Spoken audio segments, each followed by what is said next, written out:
नमस्कार, आपण पाहतात संघर्ष टीव्ही। आज आपण अशा एका ऐतिहासिक न्यायालयीन निर्णयाबद्दल बोलणार आहोत ज्यामुळे कोठडीतील छळ, पोलीस जबाबदारी आणि नागरिकांचे अधिकार पुन्हा एकदा चर्चेत आले आहेत। वाशिम जिल्ह्यातील एका कोठडी मृत्यू प्रकरणात तब्बल 15 वर्षांनंतर न्यायालयाने 9 पोलिसांना जन्मठेपेची शिक्षा सुनावली आहे। या निर्णयाने एक स्पष्ट संदेश दिला आहे, कायद्यापेक्षा कोणीही मोठा नाही। उपलब्ध वृत्तानुसार हा निकाल रिसोड पोलीस ठाण्यात 2011 मध्ये घडलेल्या कोठडीतील मृत्यू प्रकरणाशी संबंधित आहे। नेमकं प्रकरण काय आहे, चला आपण जाणून घेणार आहोत। 2011 मध्ये वाशिम जिल्ह्यातील रिसोड पोलीस ठाण्याच्या हद्दीत एका तरुणाला चोरीच्या संशयावरून ताब्यात घेण्यात आले।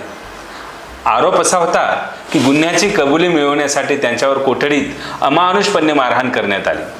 गंभीर जखमी अवस्थेत त्याला रुग्णालयात नेण्यात आले, मात्र उपचारादरम्यान त्याचा मृत्यू झाला। या घटनेनंतर प्रकरणाचा तपास CID कडे सोपवण्यात आला। उपचारादरम्यान साक्षीदाराचे पुरावे, वैद्यकीय पुरावे आणि इतर पुरावे न्यायालयासमोर सादर करण्यात आले।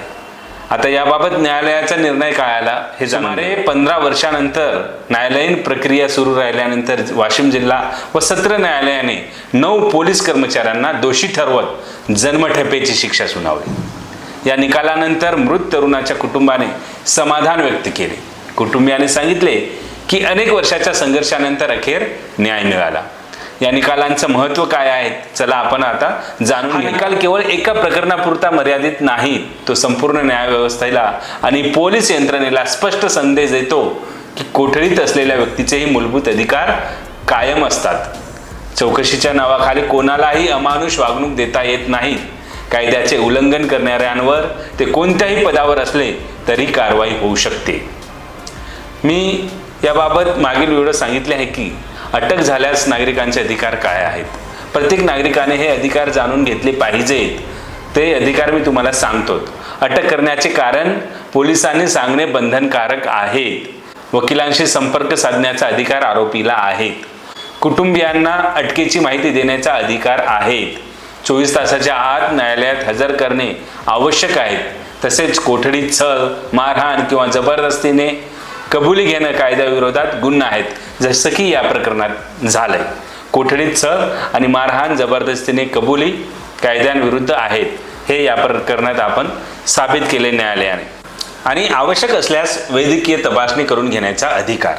वाशिम मधील हा निर्णय न्याय व्यवस्थेवरील विश्वास अधिक दृढ करणारा मानला जात आहे। न्याय मिळवण्यासाठी वेळ लागू शकतो, पण पुरावे आणि कायद्याच्या आधारे न्यायालय निर्णय देते। हा संदेश या प्रकरणातून समोर आला आहे। तुमचं मत काय आहे? अशा प्रकरणामुळे पोलीस व्यवस्थेत अधिक पारदर्शकता येईल का? कमेंटमध्ये नक्की सांगा।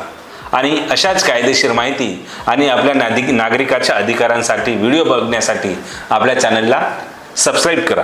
भेटूया मित्रांनो पुढच्या व्हिडिओत। तोपर्यंत जय हिंद, वंदे मातरम।